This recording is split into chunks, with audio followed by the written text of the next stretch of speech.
Man, oh man, this Sonic the Hedgehog movie has been through so much. I got to take you back first before we jump into the film and really dissect it and review it.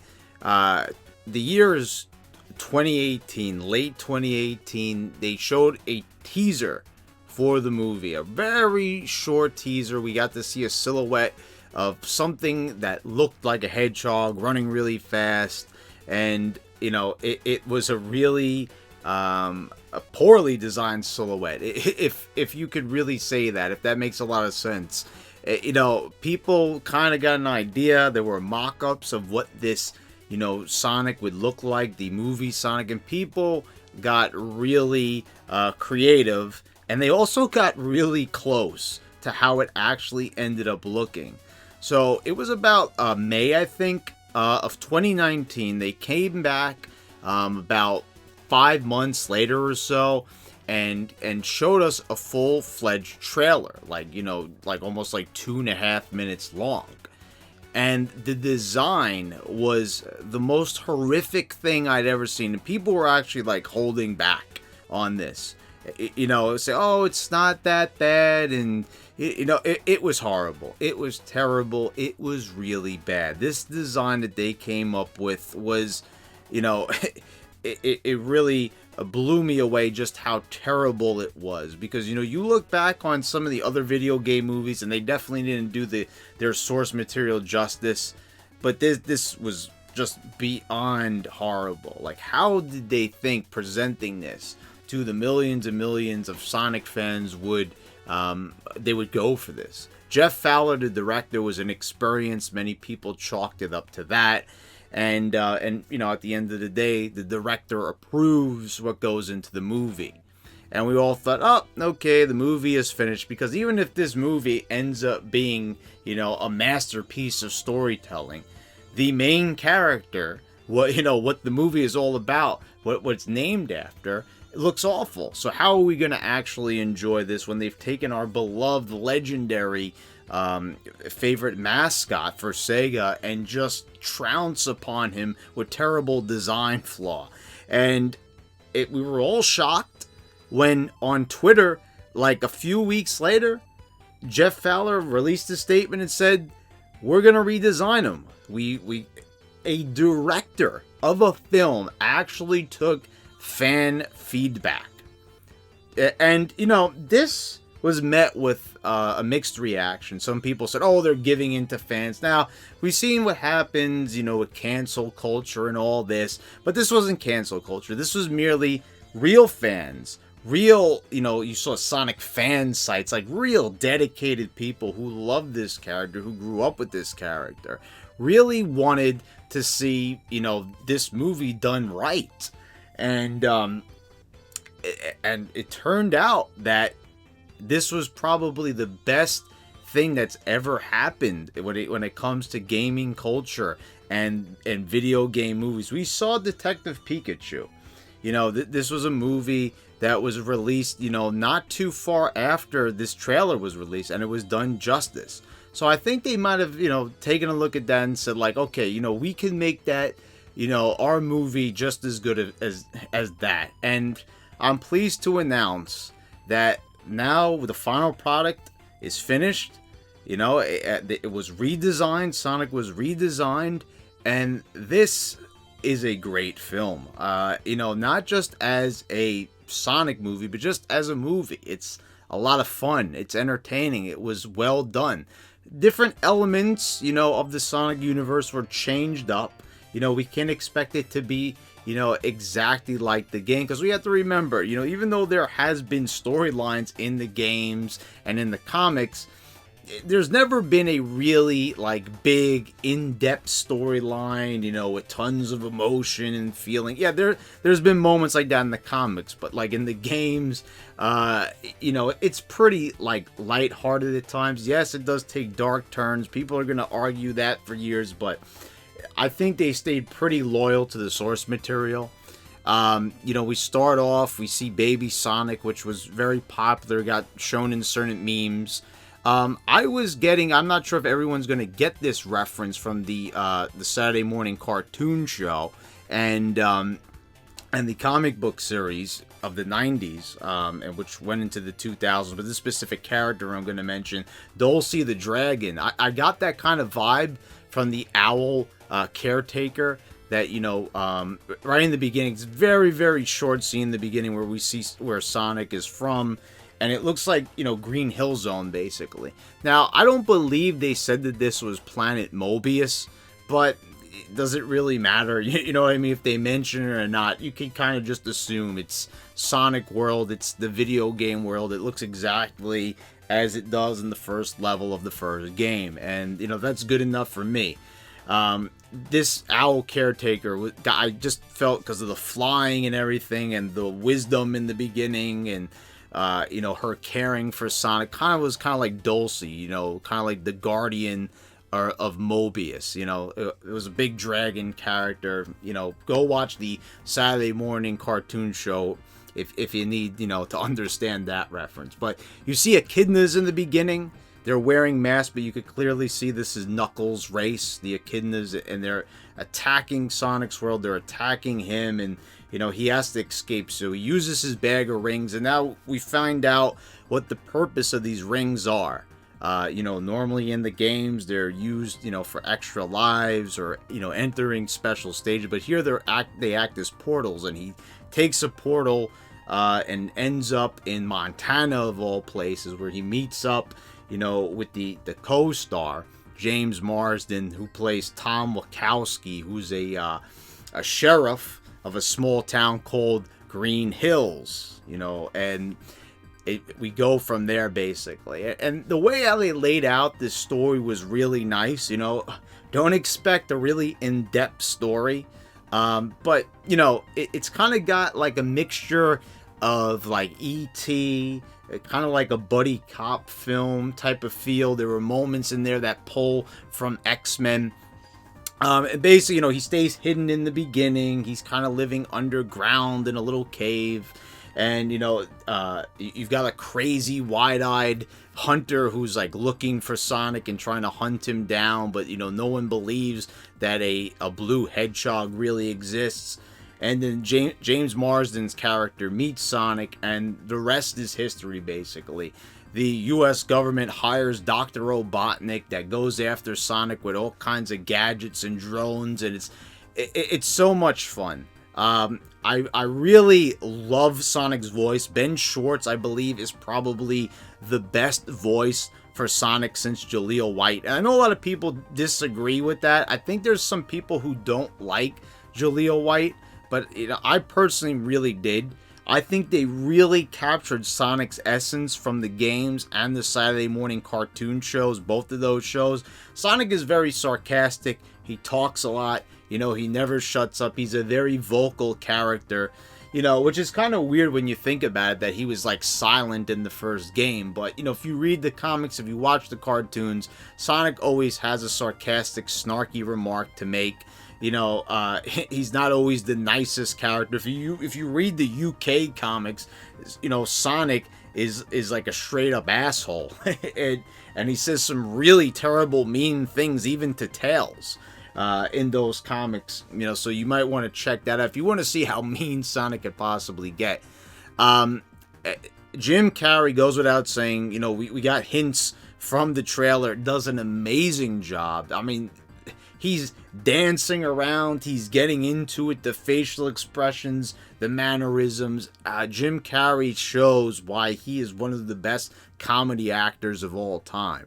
And, you know, he starts off with this look that's not very familiar to the games, but, you know, they chose the right clothing. It works. The haircut, the mustache. I like this kind of look for him. And you know, when it comes to Jim Carrey, you know, I love this guy. So having him here, and people talked about the 90s, and I'm very, you know, confused about this, that people are saying that this looks like a movie from the 90s. Like, even Nostalgia Critic was saying this looks like saying it like it's almost a negative thing, or like, I don't know what you're trying to say, or like, people are saying that who, like, don't like the movie, so they're, like, indicating that, like, fun movies from the 90s were bad or something like that. I don't know what they're trying to get at. You know, there was a lot of video game movies released in the 90s, many of them failures or not very good in terms of quality. And this is like no comparison. You know, basically if you're comparing this to Super Mario Brothers, then I don't know what to tell you. You're on a whole different scale. You know, you're not really approaching this with an impartial mindset. You're not really looking at this for like what it is. First of all, the CGI is phenomenal. This looks modern day. This sounds modern day. The effects are excellent. Sonic blends seamlessly.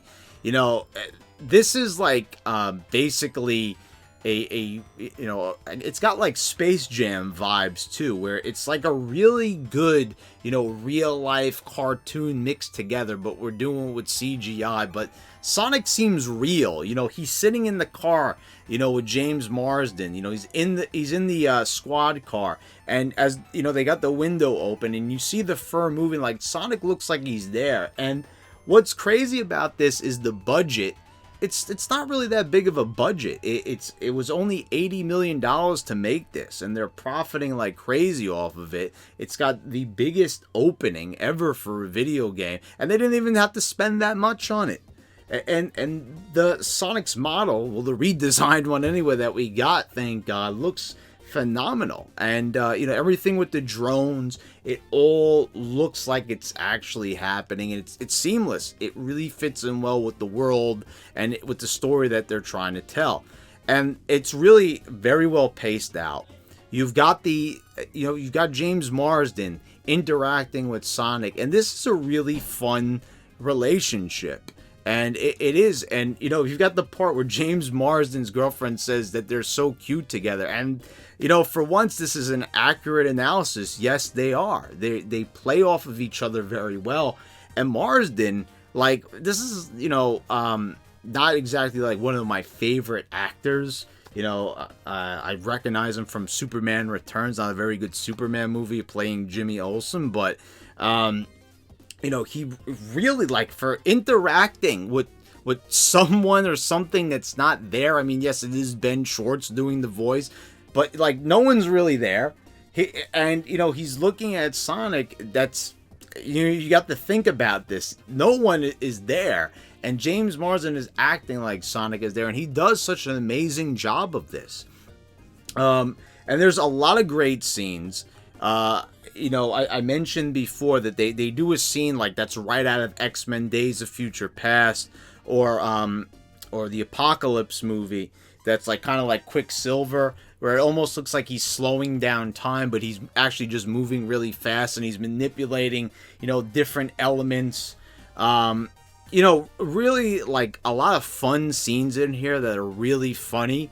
And you know, both Ben Schwartz's remarks, the situations, and James Marsden, you know, he's kind of got like that goofiness to him, but like not too goofy where he's a clown where you're like, get this guy out of here, he's just acting stupid. No, not at all. Like, it's a good you know, it's a good mix of like, you know, he's got a little bit of an edge to him where it counts, and he could be a little silly and goofy at the same time and interact and joke around with Sonic.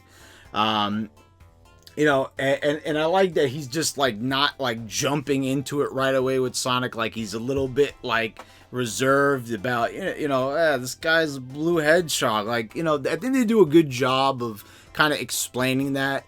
You know, like it is a fantasy world, but like, is someone really going to go on a journey with a blue hedgehog? So they did a good job of explaining that and implementing Dr. Robotnik into the real world. Like, I don't know, I think they told the story well, where they altered a lot of things and like integrated it into this real life realm. They did a really good job of telling the story and making it all come together. And explaining, you know, like how this all came about, you know, and the way they introduced Robotnik. Like, he doesn't know Sonic at first, so it's a good like retelling of of an origin story that we never really got. You know, when you think about it, we've never really got a full-fledged Sonic origin story. You kind of think back to the comics, it's kind of told through flashbacks. We kind of tell what's already going on. they've had some cartoons like Sonic Underground that attempt to tell some of the story from the past, but this was, the first time they really, went in more depth in telling you, like, okay, so this is how how these characters meet, and I think it's definitely not disappointing at all. I think it delivers, and we're like, okay, this is an acceptable way of telling the story. So I gotta really compliment Jeff Fowler and the writing team for really coming up with some good ideas of retelling a Sonic story that really might have not even been told in the first place when you kind of really think about it. And the climax on this film is also excellent. I love when Robotnik is chasing him in his aircraft. And it's very true to the games, you kind of think a little bit of like Sonic Adventure, and a lot of the later generation Sonic games when he's chasing him and he's throwing the rings, and going to different portals. And when Sonic is like running on the pyramids and the Great Wall of China, like, I got really excited and giddy for this. I was like, wow, this is excellent. Like, they're really showing, like, and they're having fun with it. Like, that's what I gotta say. Like, with all the jokes that they put in here, Ben Schwartz, Jim Carrey, Marsden, everyone just seems like they're having a really good time in this movie, which in turn made me have a really good time. Like, I don't know, like, you gotta go back and kind of, like, watch this, or if you haven't seen it yet, be on the lookout for this. But like, you look at everyone's like really into what they're doing. You kind of hear it in Ben Schwartz's voice. He doesn't sound bored at all. Like, he's really like hamming it up, getting in there, just like Carrey. Like, I don't know, maybe that was a thing with Jim Carrey maybe being on set. People were like, okay, we need to up our game here because we're acting with a comedy legend here. And just everything just comes together beautifully. So I was very satisfied with this film.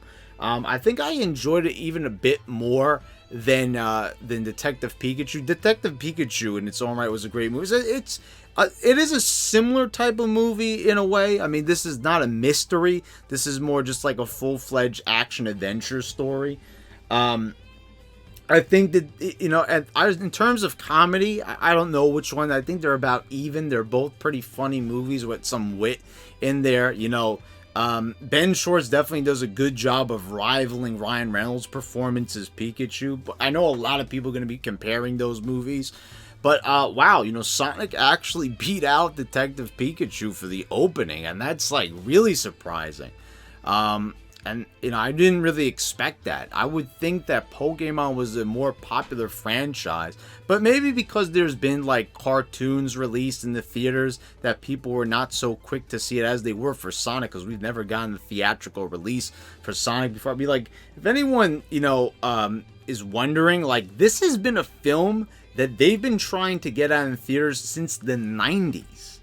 And that's maybe why some people are like, oh, this is a film that belonged in the 90s. Well, that's because it was supposed to be released in the 90s, but it never came to fruition. But this by no means should be relegated as, oh, this is just a movie that should... I don't really know what people are meaning by that. If you can kind of really explain it to me. I feel like that has very negative connotations around it because there was a lot of, subpar video game movies released in the 90s, and this is definitely not one of them. This is... grade A entertainment as far as I'm concerned. I was entertained. I was delighted. I was, laughing. I was, actually getting immersed in the story and Sonic and James Marsden. It was a really charming performance from both of those actors. And you really felt like they were a team. And like the girlfriend says, they're very cute together. And, this movie gets my full-on recommendation. Guys, I think you should all check it out. Also, check out the credits too. Spoiler alert, Tails. And also, Tails' voice sounds great. And I am really looking forward to... We're definitely going to get a sequel at this point. And it's kind of cool that now Jim Carrey's actually going to have the video game look. Really like cool like cliffhanger there where it's like it's not really like a big huge cliffhanger like, oh wow, what's gonna happen next. Well, it'll be another fight between Sonic and and Robotnik, with Tails joining in on the journey. But that was really cool. That's very like Marvel-ish in a way. You know, maybe that's why some people have joked about Pikachu and Sonic kind of being the precursor to a Super Smash Brothers cinematic universe. That's not going to happen. And if it ever does happen, that will probably happen in 2040 or something like that. But you know, I thought it was cool. Like, you know, we're getting another character that we didn't expect to see, and they're kind of fleshing it out. Now, I don't know if they're gonna have Knuckles. You know, they did have that, you know, the little cameo of the echidnas in there. I'm not sure if Knuckles was a part of that little tribe there, but it was cool to see nonetheless. So lots of callbacks to the games. Also, I gotta say the end credit sequence was really cool, like where they kind of reenact scenes from the movie with the 16-bit graphics. That was a nice little touch there. No Sonic music until the very last scene, when things kind of quiet down. You kind of get a nice little piano rendition of Green Hill Zone, which I thought that was cool, you know. It would have been kind of cool, though, had they had some, like, remixes of the video game music. You know, I understand they kind of want to do their own little standalone thing, but, you know, I think that a lot of, like, newer, you know, fans of Sonic who, you know, just became fans off of this movie are not familiar with the games. I don't think they would even recognize the music if that's what they were worried about. It sounded too video gamey. I think they could have rearranged certain music. Like, I'm very sure there probably was a few people that missed the Green Hill Zone piano piece at the end. But anyway, guys, I hope you all enjoyed the review. Please let me know what you thought of the movie down in the comments below. Are you going to see this movie? Are you not going to see it? Do you have a problem with it still? Let me know. And please subscribe if you haven't already. Click the bell so you get all notifications when I post all my new videos. And guys, thanks all for watching. I'll see you next time.